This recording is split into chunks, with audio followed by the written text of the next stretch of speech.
What's going on, families and friends, and welcome to another episode of Inside the Music, the truth about the truth. And I am your big homie, TC Caldwell, BKA Stormy Weathers, the Beast in the East, right here on Hip Hop Boulevard. And I'm rocking with my two brothers, the best in the West, out there on the strip in Las Vegas, Nevada, KC Cousin and Don, DC DaCosta. And ladies and gentlemen, you are in for a great show today. We are here with John, the Bossman Hall, so you make sure you stay here with us inside the music on MovemRadio.com.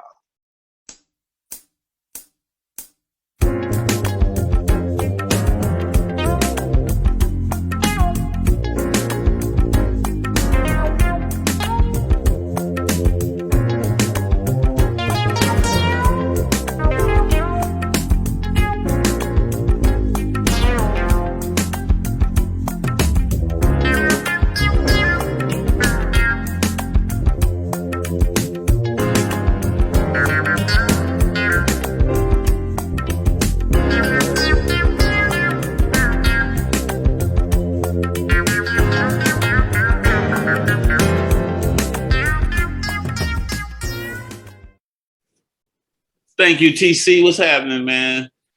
Hey, Don, who is this cat here, man? This cat needs very little introduction, but tell the world who we have here. We have Mr. GQ himself, Mr. Philadelphia, John the Bossman Hall.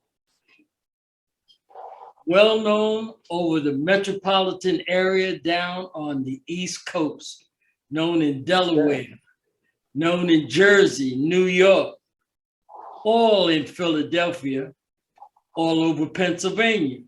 Mm-hmm. So with that, brother, tell us what you do.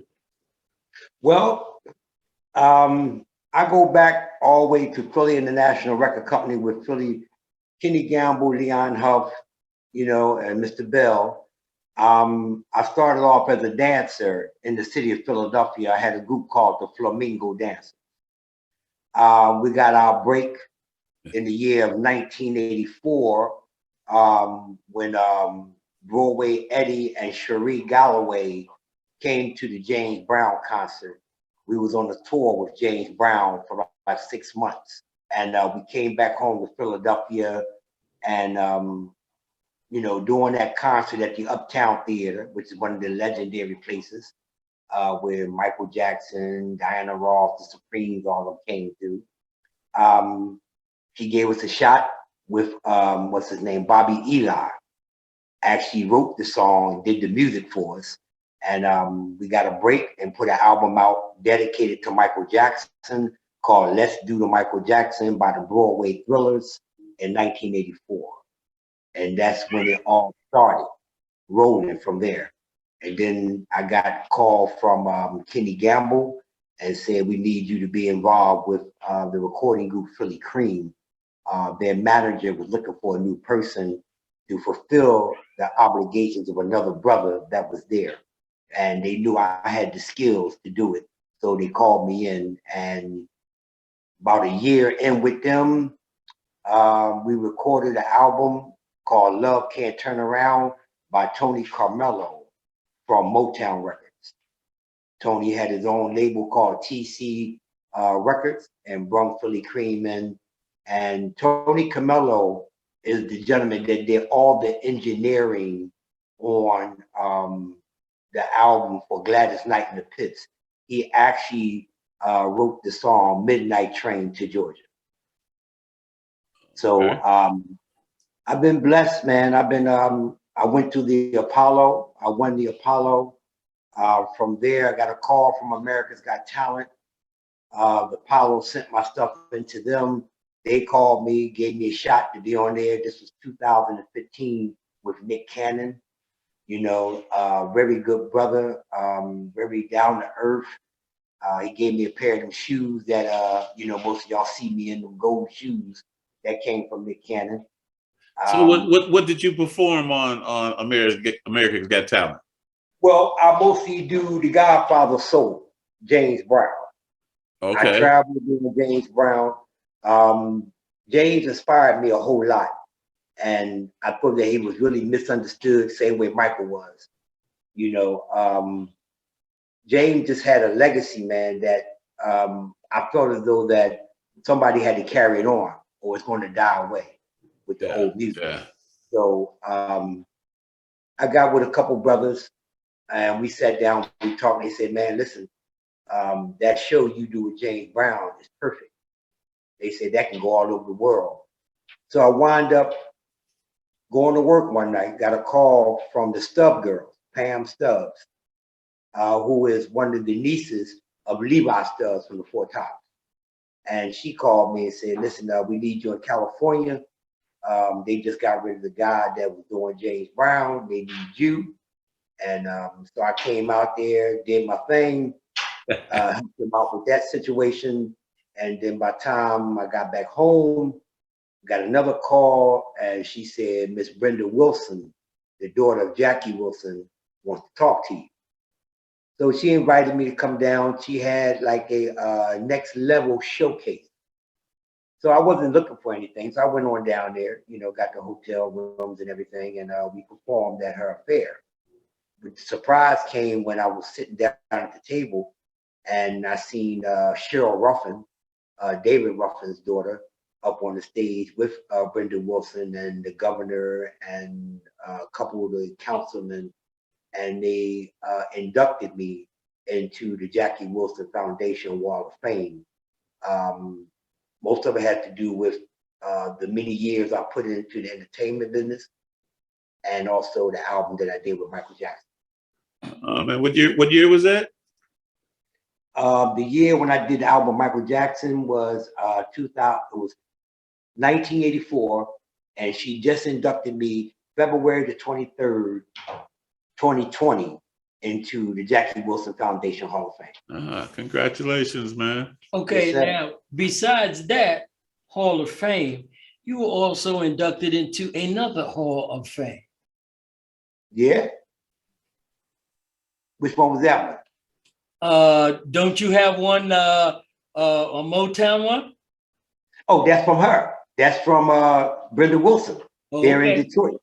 Yeah, they're in Detroit. You know, like I said, that was an honor, a shocking. I met the offsprings of the children of the legends, you know, and a lot of people think that Motown is dead. It's not dead.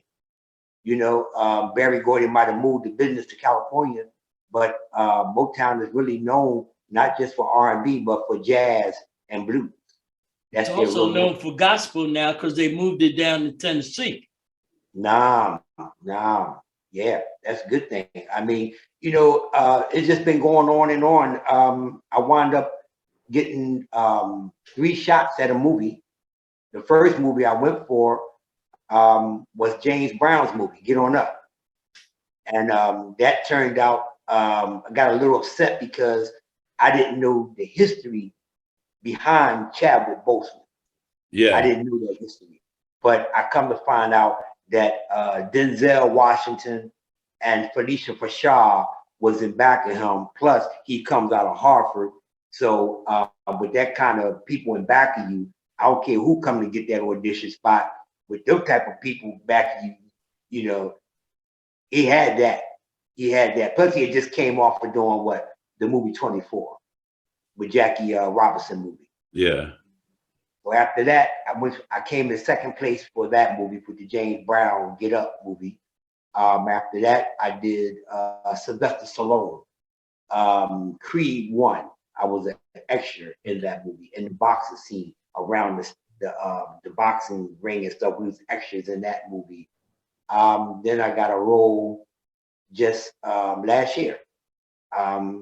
Yeah, just earlier this year, February 2021.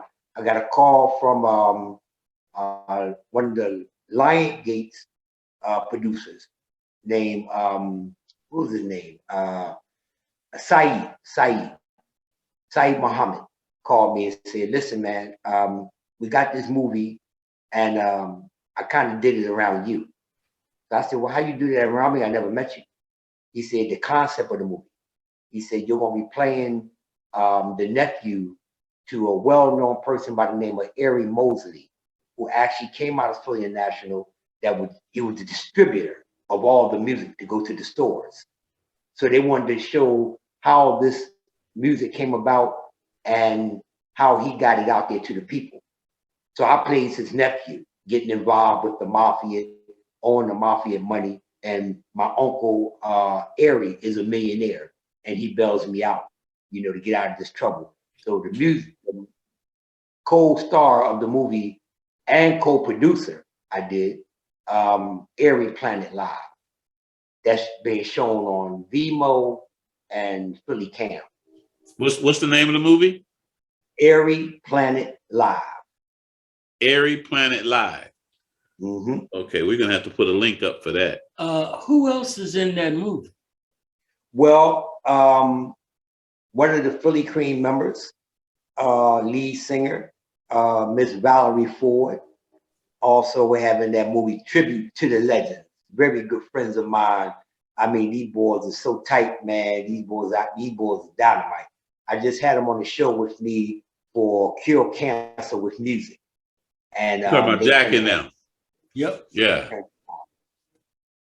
And then we had Fee Brown. Fee Brown's a new upcoming artist with good music. Then we had Firestorm Band that I work with, very close. We got an album out now, a hit song called I'm the Bossman. And I just recently, just September the 5th, did the Dell with Stephanie Mills, After 7, and the Whispers. Okay, now you just did something else too, okay? You got to get your props for you just got through doing the concert. Your concert was Cure Cancer with what? With music. Okay, and you had a group of people from Philly, including my boys, Jack and right. Tribute to the Legends. Right, So, we had people from Baltimore, Washington, D.C., Atlanta came up to Philadelphia, for the cause of raising money for this foundation to give back to St. Jude to help the children to get a cure for this cancer because it's touching everybody's lives. So the brothers that actually put this together, they're from out of New York, and they came to Philadelphia seeking me out, and they said that they wanted me to help them establish this foundation. So I came in as the director of the music coordinator for Cure Cancer with Music. And I took the forefront and I put the show together, and I knew what groups to put on there because I knew who the people wanted to see. So you have to know what the people are listening to, who they're looking at, and get the best place that you can put it at where everybody feel comfortable, and don't let the price be so high. you did a good job, brother. You did a good job because I called my people out in New York, Jersey, Pennsylvania, Delaware, Baltimore. I called them all out. I said, hey, y'all supposed to be my people. Y'all got to show up. That's right. That's right. And I'm gonna get ready to do it again. God's will. I'm going to Atlantic City. I just come from there, talking to them. Waiting for them to give me an okay on December 31st. I want to do a New Year's bash, with Scott, with probably, I'm looking at Climax, Tribute to the Legends, Touch of Class, CC Dash, her cousin just passed, Sarah Dash, from the Bell and the Bluebell. We are getting ready for that now. This girl here, man, you see her, man, hear her voice. This girl is phenomenal. CC Dash, she is phenomenal, and she's young, and she's just something that, what's coming new, and that's what we need, new music, not the music cussing women out, calling women this and that. We need that love music back, that music that makes you think, about the kind of music that you hold up your kid and said, we made this baby to your song. That's right. That's right. And my first cousin been in the business way longer than me, both of them, matter of fact. My first older cousin is Mars Gardner. Mars Gardner was the lead singer for the Dream Lovers. They had that song out, Darling, When We Get Married. Then my cousin behind him is Russell Tompkins Jr. with the New Stylistics. You know, and me and Russell just did a show together. Where was we at? In Atlantic City. Russell Tompkins Jr., the New Stylistics, also the Delphonics with Wilbert Hart. Yeah. Wilbert's a real good brother, man. You know, Wilbert been knowing me, man, for years. You know, like my cousin Russell. Russell recently, maybe about 5 years ago, found out that I was his cousin. Out of all the years of performing around him, he been seeing me saying, man, who is this guy? This guy just coming in shutting the show down. You know? He said, who is this guy? You know what I mean? Because I had a lot of them, they didn't want to go on after me. Yeah, that's where it's supposed to be. Yeah, they said, man, your show's so tight, man. Man, the show we just did, I had Showshine from Kool and the Gang. Showshine came to me and said, you got me at the headline? I said, yeah. He said, man, I ain't going on after you, man. He said, no, man, I got to go before you. We had to change places. You know what I mean? So, hey. You know, but, you know, like I told them, I said, well, you know, you got to work at your craft. You got to be sincere about it. You got to love what you do. If you ain't got no love for it, then you're just wasting the time. You know what I mean? Because some people just look at it for the money.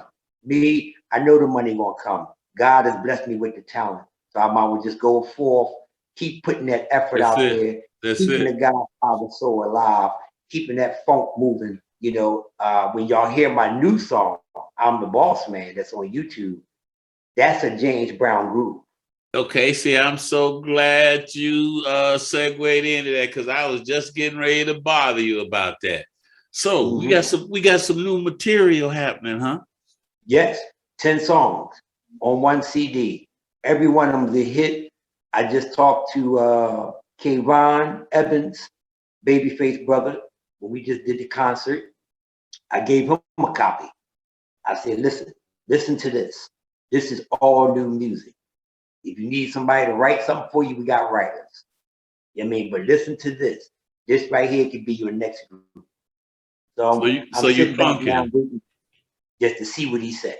So you funking. Yeah, yeah.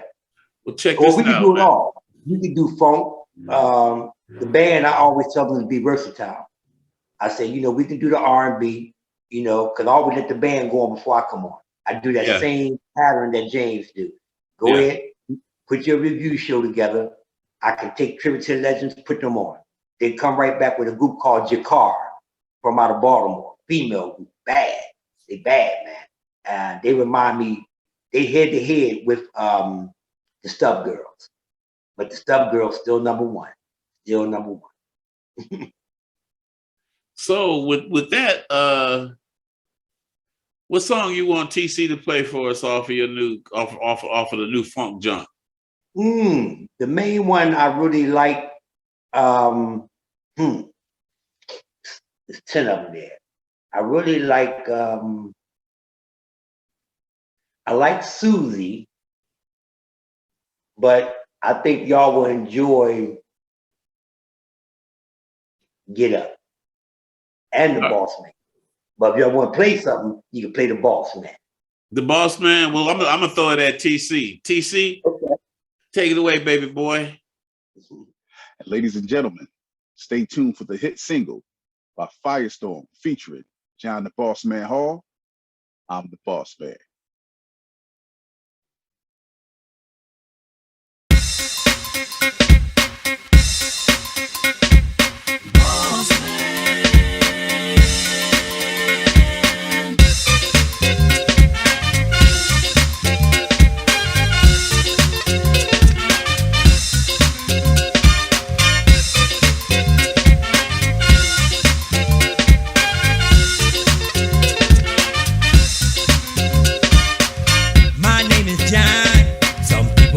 The boss man, but the way I move, I put you in a groove. When I spin my hat around, say what? Some say I'm wrong, but some say I'm right.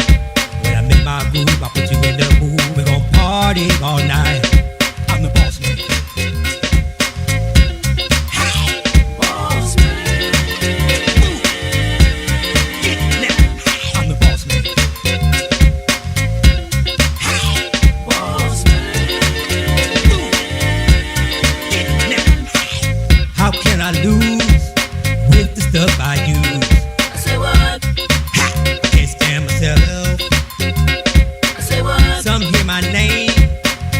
my funky sound.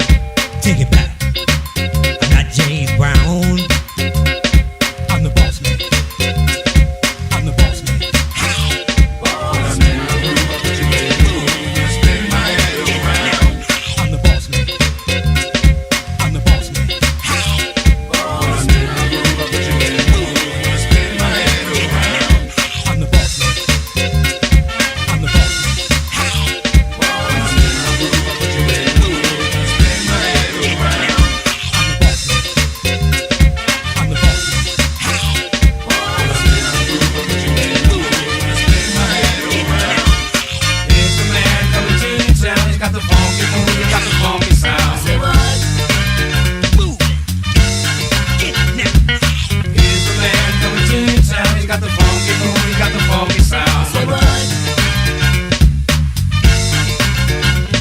I'm the boss man. I'm the boss man.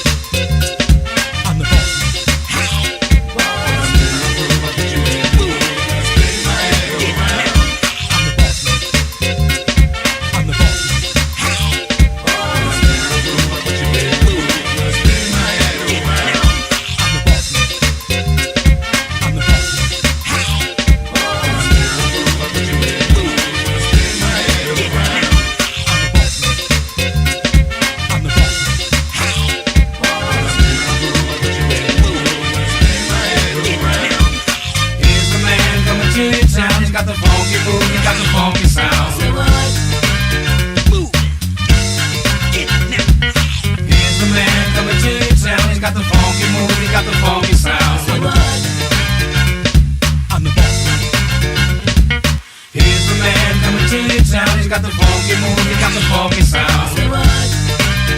Move. Get now. Here's the man coming to your town. He's got the funky move, he got the funky sound. Say what? I'm the boss man. I'm the boss man.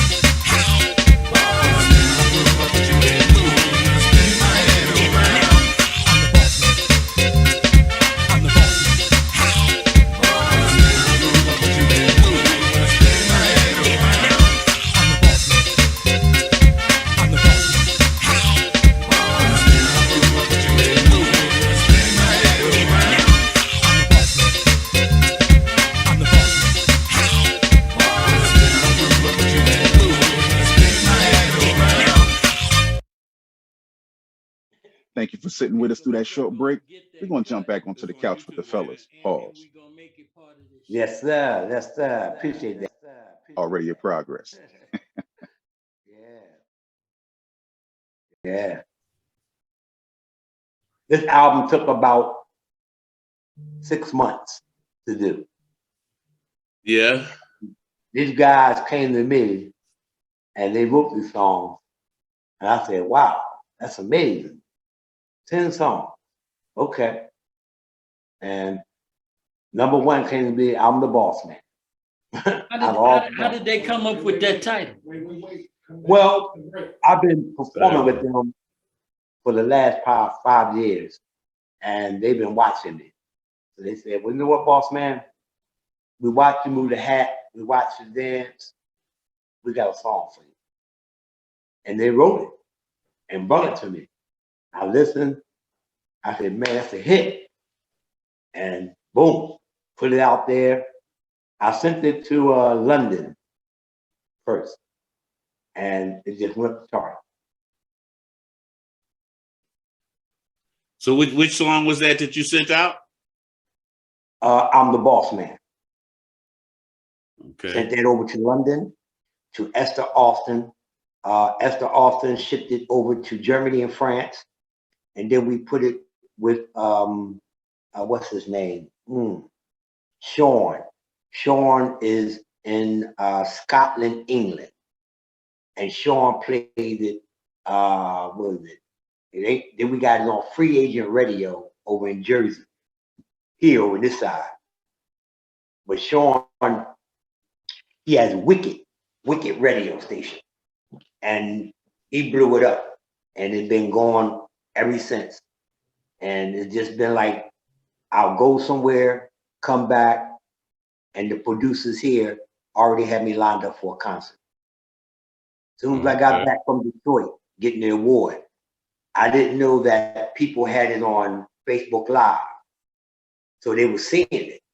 So by the time I got back, I got a phone call from one of the brothers that I grew up with. Well, I grew up under him. He's one of my older brothers, Town. Town called me and said, congratulations, man, you know, on that award that you got from Motown. He said, I got something for you. And I said, what is that? He said, you're going to come to the Ocean Casino with Stephanie Mills and After 7. That never happened. That was supposed to have been 2 years ago on Mother's Day.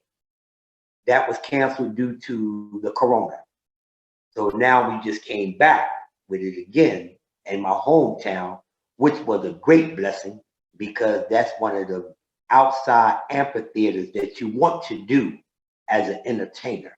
It ain't too many people within the city of Philadelphia that came through the ropes of the streets and stuff like that actually got that opportunity to perform on that stage. You know, you have to be well known or got some music out or your name is written. And because they saying, if I can sell tickets and on you, get paid, now you're going on a concert. So I got the call one morning and they said, look, man, you with the Whispers and Stephanie Mills and them, you know. So I was like, well, okay, hey, I'm ready, you know. Because how large is your unit? What you working with? Woo, I got an 8-piece band, 7 dancers, 3 background singers. Okay. You know, I got the whole funk show. I bring the whole show. I mean, it's just like looking at James Brown all over again. If I put the wig on, you wouldn't know the difference. And I'm gonna say somebody that she contacted me. I was looking for her for a long time, and I finally got her. Martha High. Martha High worked with James Brown for 30 years. Okay. Yeah. She wrote a book called He's a Funny Cat, Mr. High. And this book gives you a legacy on James Brown, things that we never even knew about. You know, how strict he really was with that band and this whole organization.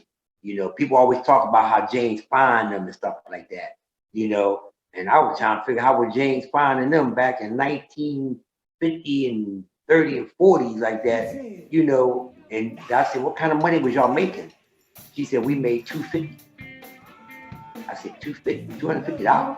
She said, yeah. He said, that was a lot of money back then. I said, okay. You know, so I said, all right, Martha, you know. But when she saw me, she said, well, they're making a play out of my book. They picked it to James Brown guy, but I don't like him. He said, I sent the video of you to them and I didn't hear nothing. So I waited for maybe about 2 weeks. I called her. I said, Ms. Hyde, I just want to thank you for your time, for taking the effort to give me that shot. She said, wait a minute, hold on. They just called me the other day for a second video. So I said, wow, okay, you know, second video? She said, yeah. She's like, I sent them the one with you wearing the wig and performing. I said, that's a good one. She said, yeah. She said, now they're going to start back up next June with this casting.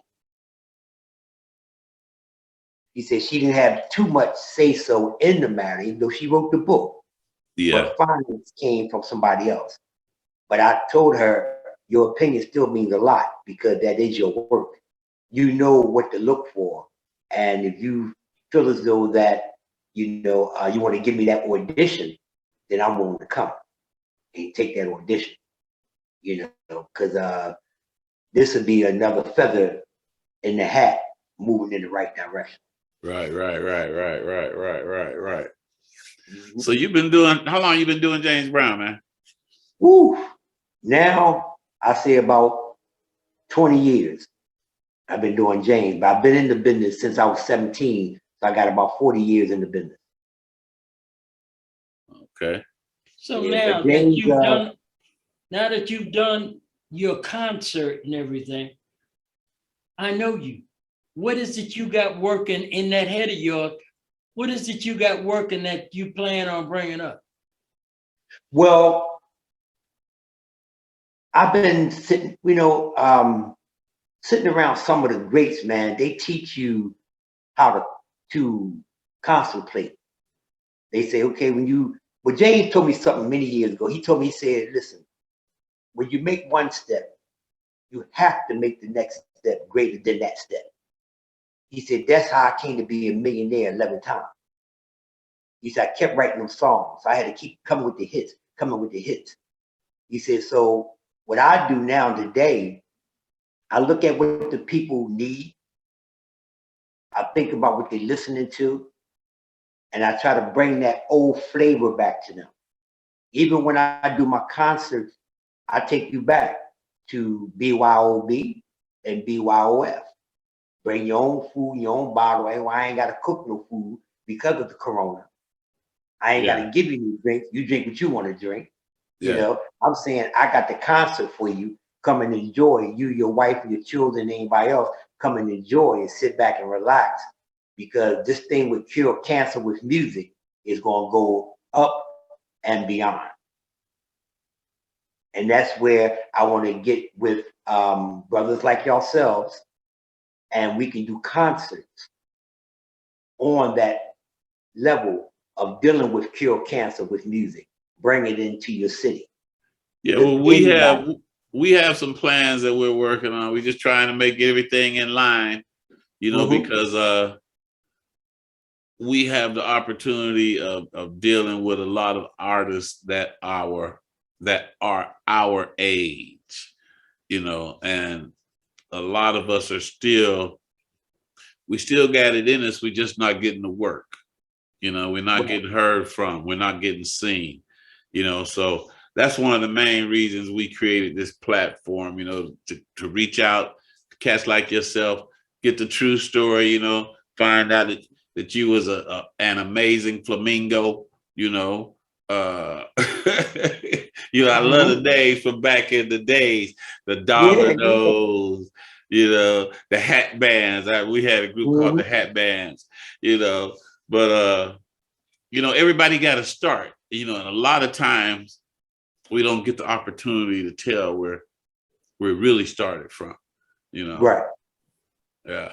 And like I said, starting out as a dancer, and we came up with that name, the Flamingos, because we went through the 45 records.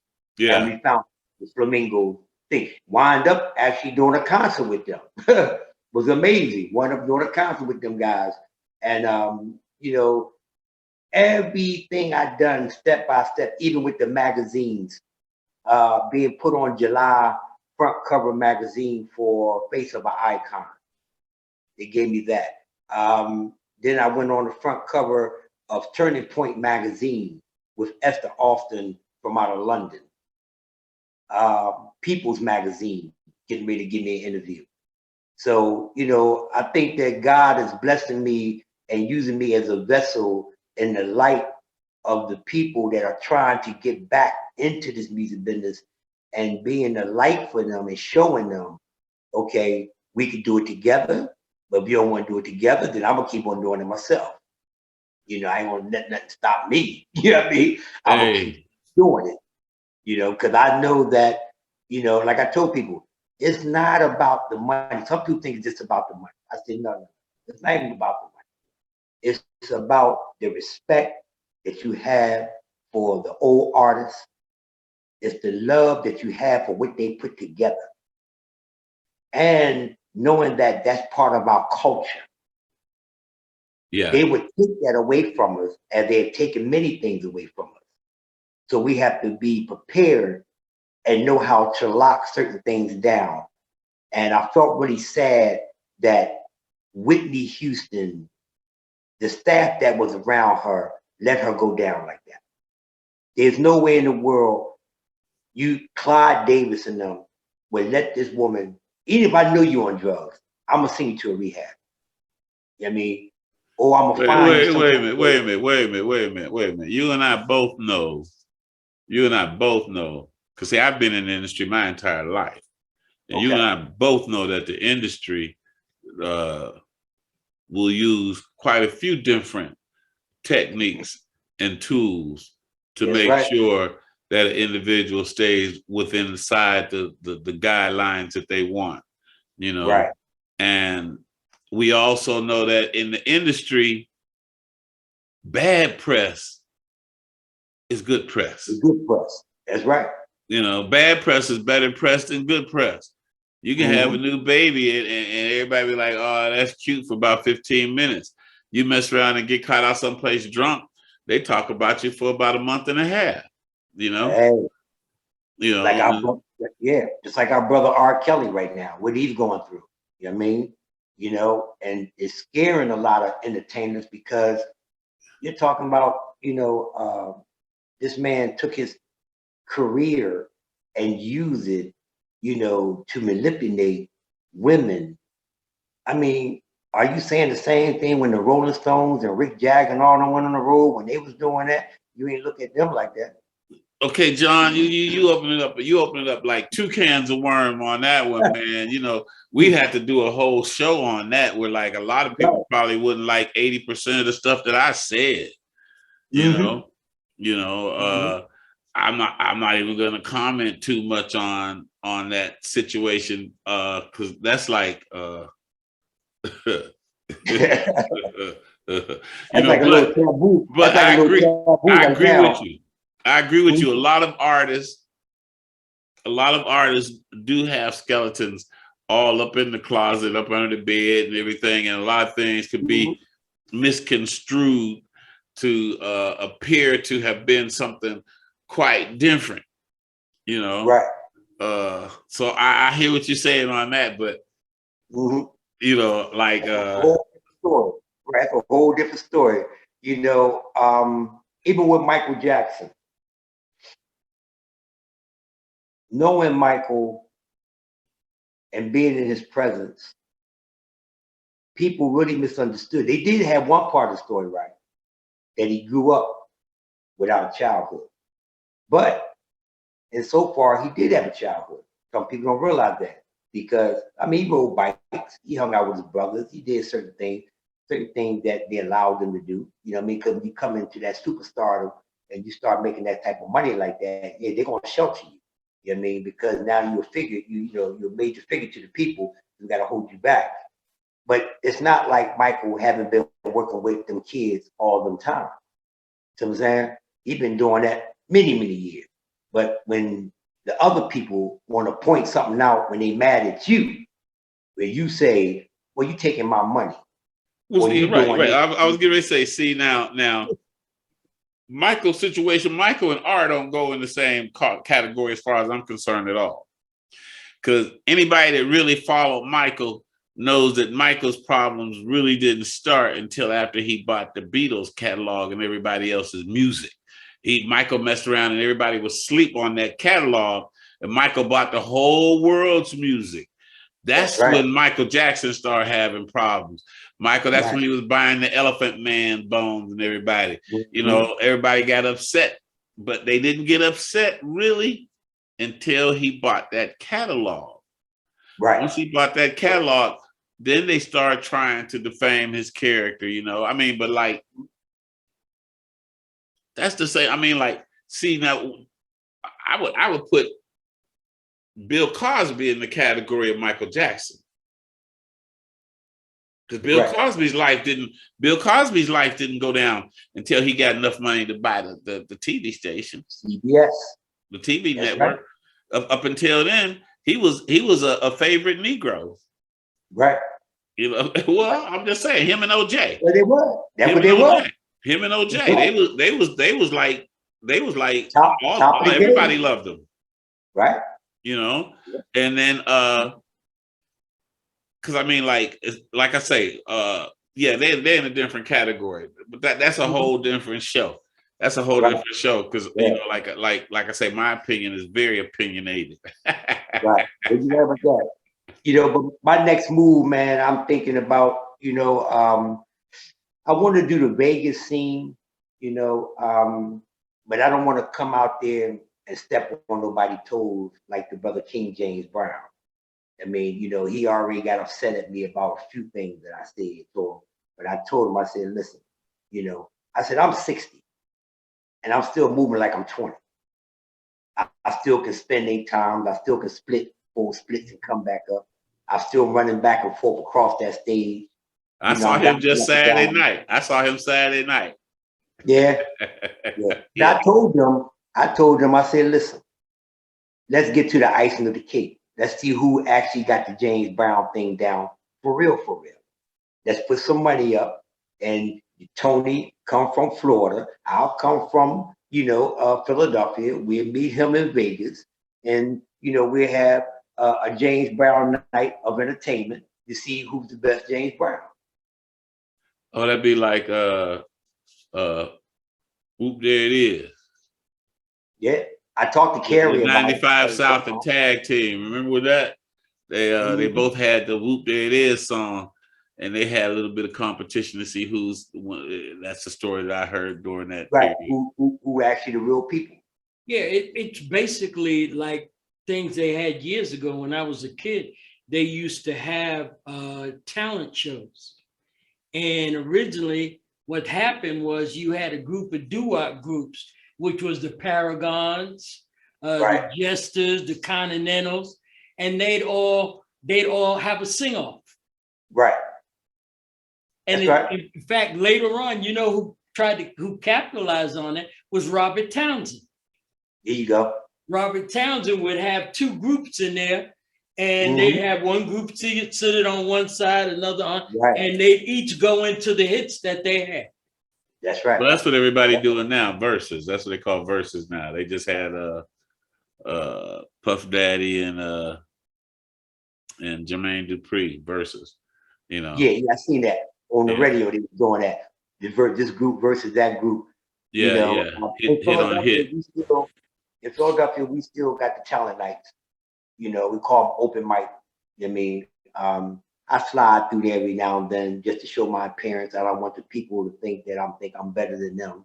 You know, because sometimes people can get jealous. I mean, that you know your name spreading around the city. Oh, he think he better than us. You know, so I come out there. You know, I let them know I'll come, but I'm not performing. I mean, so wait a minute. So you planning on rolling to Vegas, huh?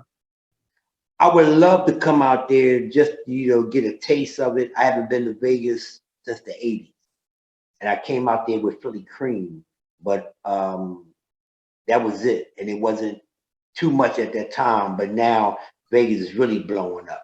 So, you know, I think my show will fit perfect in Vegas. You know, because you got to have the dancing girls. You got to have everything you need for that stage to take up them hours, 2-3 hours on stage like that. Yeah, because Vegas would be nice. I think Vegas would be real nice, man. Knock them in the head one time. You know, I mean, a lot of people have been seeing me on different, you know, platforms, but you know, me myself, every show is just like the first show. You know, I don't get nervous. I don't get excited.